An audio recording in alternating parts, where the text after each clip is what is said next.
canal Examinando as Escrituras. Curta, comente, compartilhe e se inscreva em nosso canal. Você escreveu perguntando se os santos poderiam interceder por nós. Sim, é claro que os santos podem interceder por nós, mas só enquanto esses santos estiverem vivos. Geralmente, quando alguém pergunta isso, está se referindo ao que o catolicismo chama de santos, ou seja, cristãos proeminentes que morreram e, através de uma decisão do clero católico, foram canonizados e passaram então à categoria de santos, ou seja, espíritos capazes de operar milagres a favor dos vivos. Mas a própria definição católica de santos é falha, porque a Bíblia chama de santos todos os que são da fé. Por exemplo, leia o início das epístolas e verá que elas são dirigidas aos santos que estão na igreja tal. Ou seja, cristãos vivos, não mortos. Paulo não escreveu uma epístola aos que morreram na igreja de Éfeso, estão enterrados e foram canonizados. Não, são santos, os que estavam todos vivos.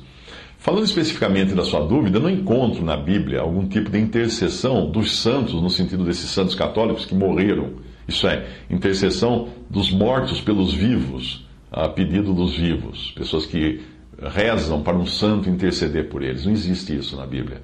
Aqueles que chamam isso de intercessão dos santos não percebem que é praticamente a mesma doutrina que é professada pelos espíritas, pelo espiritismo, que buscam nos mortos ajuda para os vivos. Uma passagem usada pelo catolicismo romano para justificar as orações feitas aos santos mortos, é Jeremias 15:1. Veja a passagem. Disse-me, porém, o Senhor: ainda que Moisés e Samuel se pusessem diante de mim, não estaria a minha alma com este povo. Lança-os de diante da minha face e saia. Lança o povo de diante da minha face e saia. A justificativa católica é que Deus estaria colocando a possibilidade de Moisés e Samuel, já mortos nessa ocasião, intercederem por Jerusalém. Mas eu penso que Deus está fazendo justamente o contrário. Os católicos que usam esse versículo nunca ouviram a expressão muito usada aqui no interior de São Paulo, que diz assim: ainda que a mula tussa. Eu não sei se as mulas tossem, mas quando alguém diz que ainda que a mula tussa, ele está colocando a possibilidade de fazer algo só se a mula tossir, ou seja, nunca.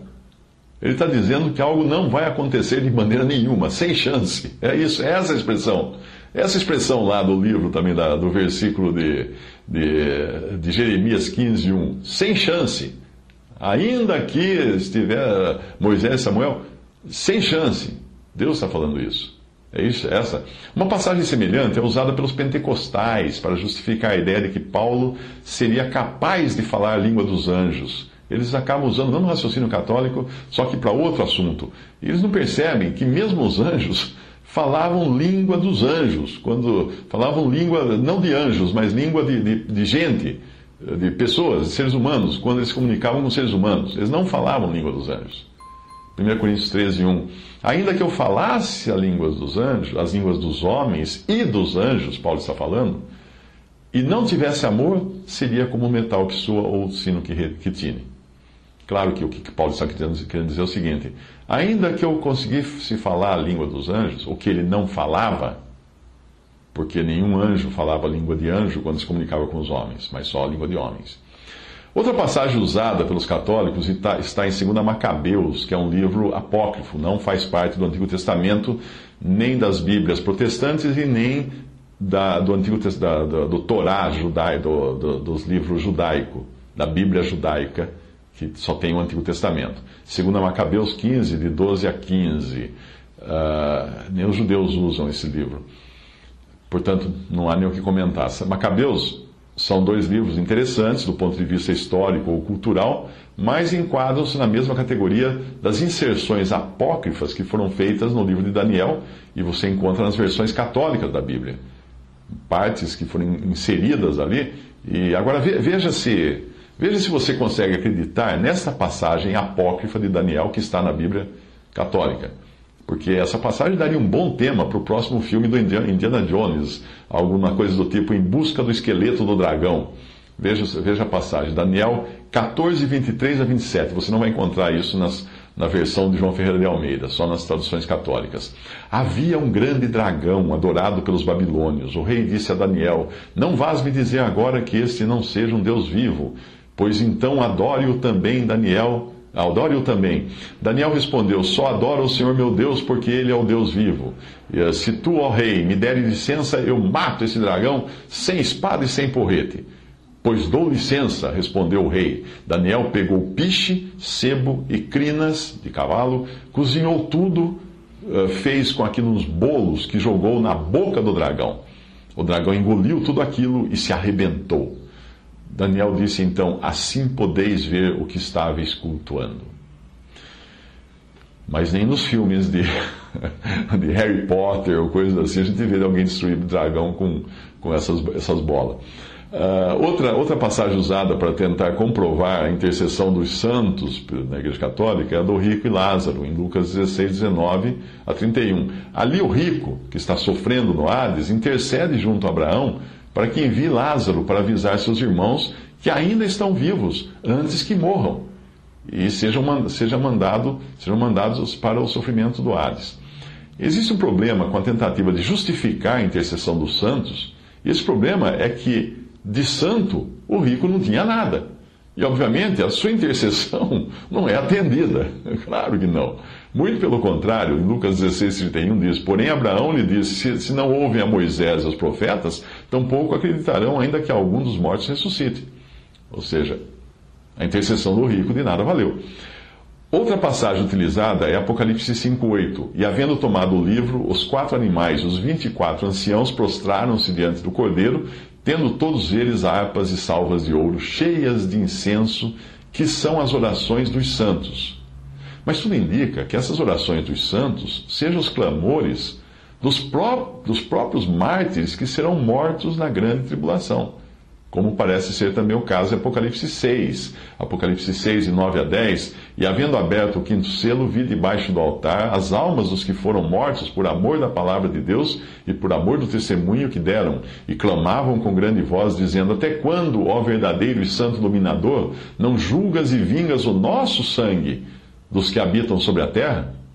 Isso só mostra que mesmo nas esferas celestiais existe comunicação. Não está ninguém dormindo lá. E essa comunicação, muitas vezes, envolve os acontecimentos na terra, como também nós vemos nos primeiros capítulos do livro de Jó, quando os anjos se apresentam diante de Deus, mas aí são comunicações internas, por assim dizer, restritas à esfera celestial e não fazendo uma ponte entre a terra e o céu. Neste caso de Apocalipse, não se trata das orações dos santos que ainda estariam no mundo, e aí sendo intermediadas, então, essas orações pelos santos que já teriam morrido, mas simplesmente do clamor por vingança daqueles que estarão na presença de Deus, que terão sido martirizados durante a grande tribulação. Ou seja, eles próprios estão falando, não tem ninguém orando lá na terra para eles intercederem pelos que estão orando na terra. Resumindo, se a pergunta for: os que estão na presença de Deus podem se dirigir a Deus para pedir algo? Sim. Evidentemente, e esses exemplos mostram isso. Mas se a pergunta for: posso orar aos que estão na presença de Deus para que intercedam por mim diante de Deus? Aí a resposta é não, porque não existe qualquer indicação disso na palavra de Deus. Além do mais, quem precisa ir a um intermediário quando o próprio Senhor, o Filho eterno de Deus, nos franqueou acesso total e irrestrito ao Pai por intermédio dele? Se o presidente do país disser a você que você pode ligar para ele a qualquer hora do dia ou da noite, por que você vai ligar para um office boy do Palácio do Planalto? Você só faria isso se não acreditasse na palavra do presidente, não é? Mateus 11, 28. Vinde a mim todos os que estáis cansados e oprimidos, e eu vos aliviarei. Vinde a mim, o Senhor Jesus convida. João 14, 13. E tudo quanto pedirdes em meu nome, eu o farei, para que o Pai seja glorificado no Filho.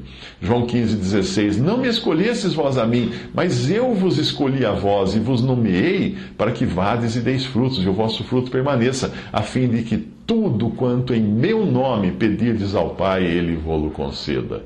1 Timóteo 2,5. Porque há um só Deus e um só mediador, um só intermediário entre Deus e os homens, Jesus Cristo homem. Já a intercessão de santos vivos por outros santos vivos, ou mesmo por incrédulos vivos, aí sim é algo que existe. pessoas que creem no Senhor Jesus, estão vivas nesta terra, sim, podem interceder por outras pessoas que estão vivas, sejam crentes ou incrédulas. Podemos interceder. Mas não adianta interceder por uma que já morreu. No lugar que a árvore cair, aí a árvore fica. Se ele morreu na incredulidade, está perdido. Se ele morreu salvo, ele não precisa de intercessão nenhuma, porque está com Cristo.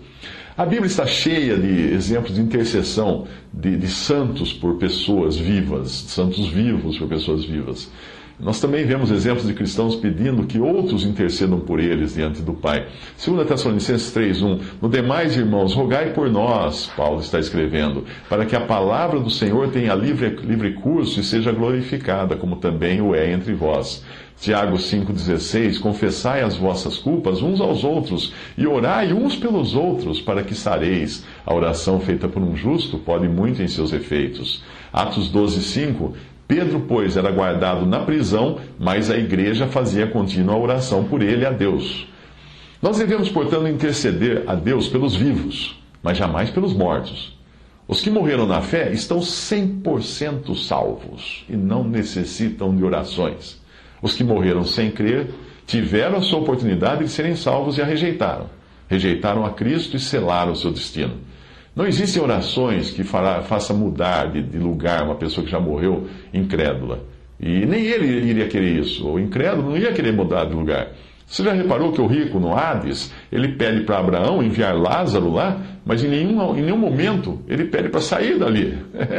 A presença de Deus seria um inferno para quem escolheu ficar longe de Deus eternamente. O perdido, ele não quer o céu, ele quer que amenize o sofrimento dele lá no lago de fogo depois, mas ele não quer o céu.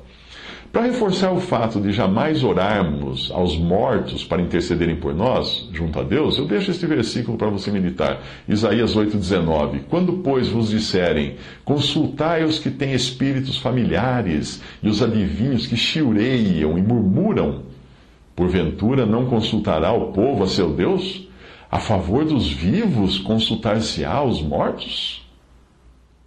Canal Examinando as Escrituras. Curta, comente, compartilhe e se inscreva em nosso canal.